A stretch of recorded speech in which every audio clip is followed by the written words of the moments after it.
"What is it?" I asked of the girl. For answer, she pointed to the sky. I looked, and there, above us, I saw shadowy bodies flitting hither and thither high over temple, court, and garden. Almost immediately, flashes of light broke from these strange objects. There was a roar of musketry, and then answering flashes and roars from temple and rampart. "The black pirates of Barsoom, O Prince," said Thuvia. In great circles, the aircraft of the marauders swept lower and lower toward the defending forces of the Therns. Volley after volley, they vomited upon the temple guards. Volley on volley crashed through the thin air toward the fleeting and elusive flyers.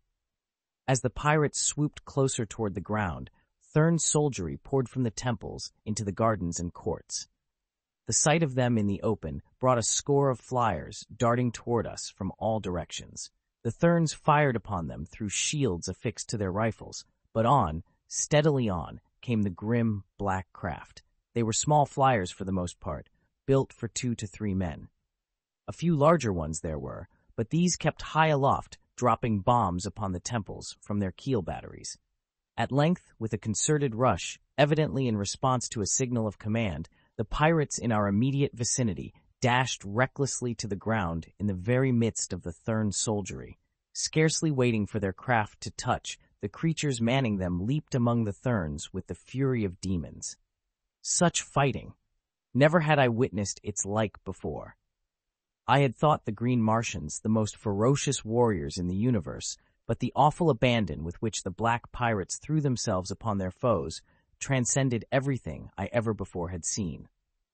Beneath the brilliant light of Mars's 2 glorious moons, the whole scene presented itself in vivid distinctness. The golden-haired, white-skinned Therns battling with desperate courage in hand-to-hand conflict with their ebony-skinned foemen.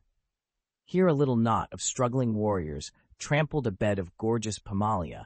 There the curved sword of a black man found the heart of a Thern and left its dead foeman at the foot of a wondrous statue carved from a living ruby. Yonder a dozen Therns pressed a single pirate back upon a bench of emerald, upon whose iridescent surface a strangely beautiful Barsoomian design was traced out in inlaid diamonds. A little to one side stood Thuvia, the Thark, and I. The tide of battle had not reached us, but the fighters from time to time swung close enough that we might distinctly note them.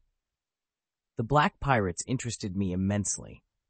I had heard vague rumors, little more than legends they were, during my former life on Mars, but never had I seen them, nor talked with one who had. They were popularly supposed to inhabit the lesser moon, from which they descended upon Barsoom at long intervals. Where they visited, they wrought the most horrible atrocities, and when they left, carried away with them firearms and ammunition, and young girls as prisoners. These latter, the rumor had it, they sacrificed to some terrible god in an orgy which ended in the eating of their victims. I had an excellent opportunity to examine them, as the strife occasionally brought now one and now another close to where I stood. They were large men, possibly 6 feet and over in height. Their features were clear-cut and handsome in the extreme. Their eyes were well set and large, though a slight narrowness lent them a crafty appearance. The iris, as well as I could determine by moonlight, was of extreme blackness, while the eyeball itself was quite white and clear. The physical structure of their bodies seemed identical with those of the Therns, the red men, and my own. Only in the color of their skin did they differ materially from us. That is, of the appearance of polished ebony, and odd as it may seem for a Southerner to say it, adds to rather than detracts from their marvelous beauty. But their bodies are divine.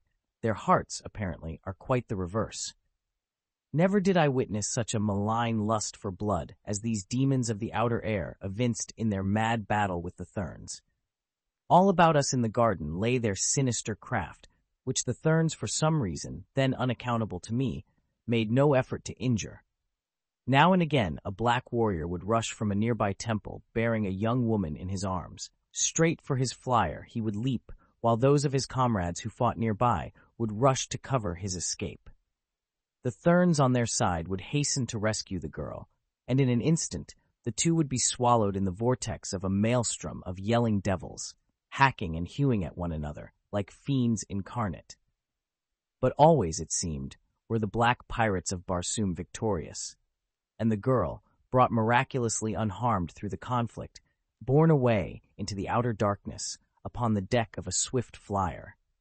Fighting similar to that which surrounded us could be heard in both directions as far as sound carried, and Thuvia told me that the attacks of the Black Pirates were usually made simultaneously along the entire ribbon-like domain of the Therns, which circles the Valley Dor on the outer slopes of the mountains of Otz.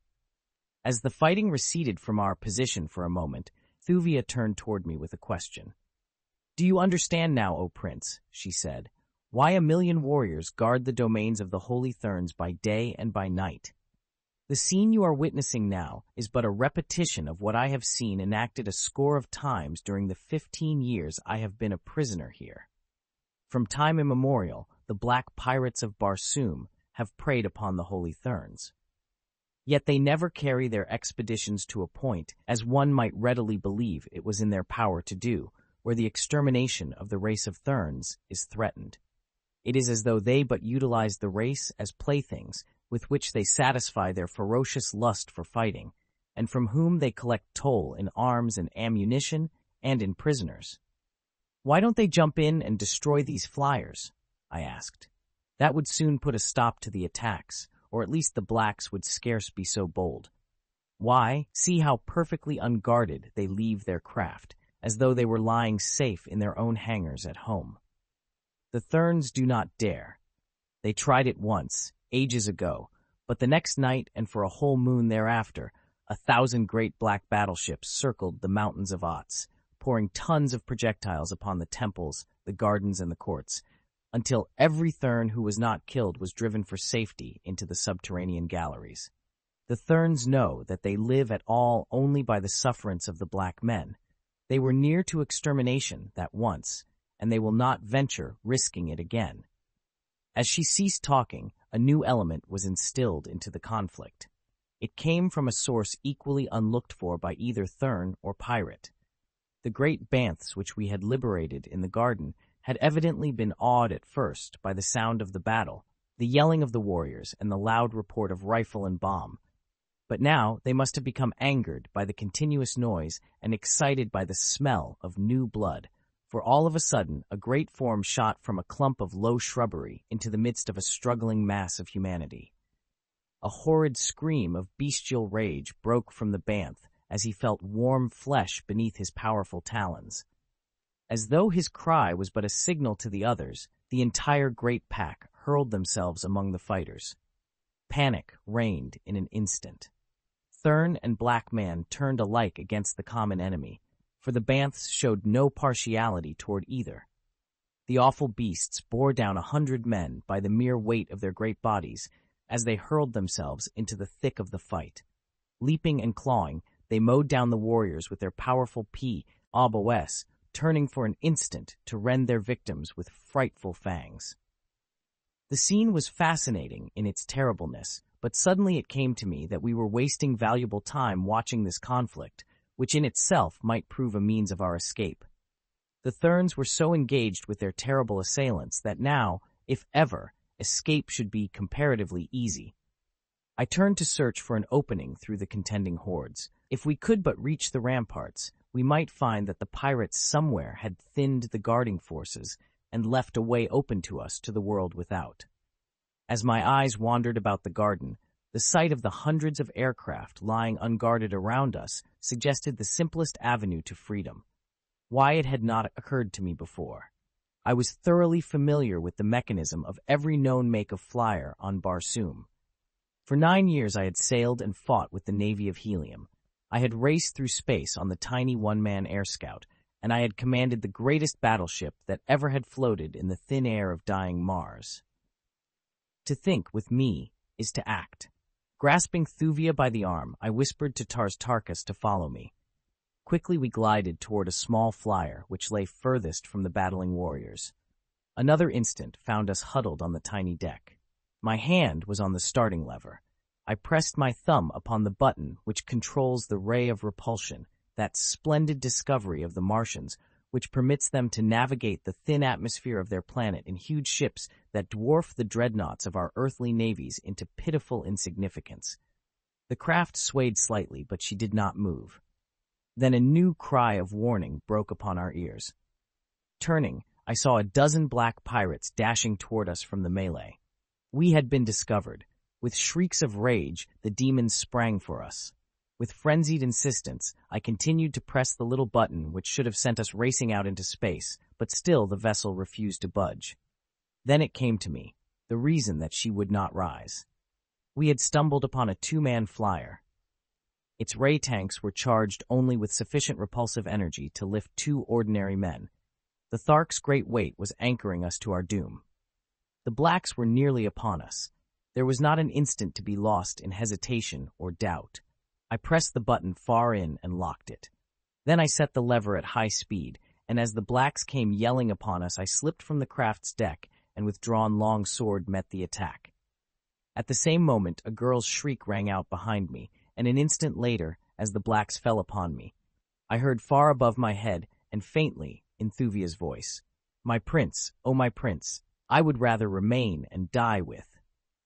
But the rest was lost in the noise of my assailants. I knew, though, that my ruse had worked, and that temporarily at least Thuvia and Tars Tarkas were safe, and the means of escape was theirs. For a moment it seemed that I could not withstand the weight of numbers that confronted me, but again, as on so many other occasions, when I had been called upon to face fearful odds upon this planet of warriors and fierce beasts, I found that my earthly strength so far transcended that of my opponents that the odds were not so greatly against me as they appeared. My seething blade wove a net of death about me. For an instant, the blacks pressed close to reach me with their shorter swords, but presently they gave back, and the esteem in which they suddenly had learned to hold my sword arm was writ large upon each countenance. I knew, though, that it was but a question of minutes before their greater numbers would wear me down or get around my guard. I must go down eventually to certain death before them. I shuddered at the thought of it, dying thus in this terrible place where no word of my end ever could reach my Dejah Thoris, dying at the hands of nameless black men in the gardens of the cruel Therns. Then my old-time spirit reasserted itself. The fighting blood of my Virginian sires coursed hot through my veins.